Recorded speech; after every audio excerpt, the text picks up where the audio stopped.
Hi, I'm Danica Fine with Confluent, just hanging out here in Sydney with some Apache Kafka on the go.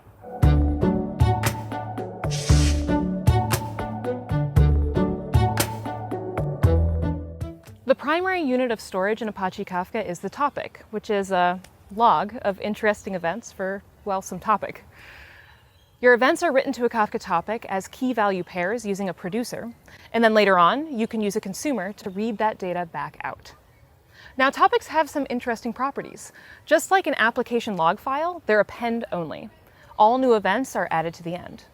And just like an application log file, they're immutable. We don't go back and rewrite history. Once something's written, it stays there and the world moves on.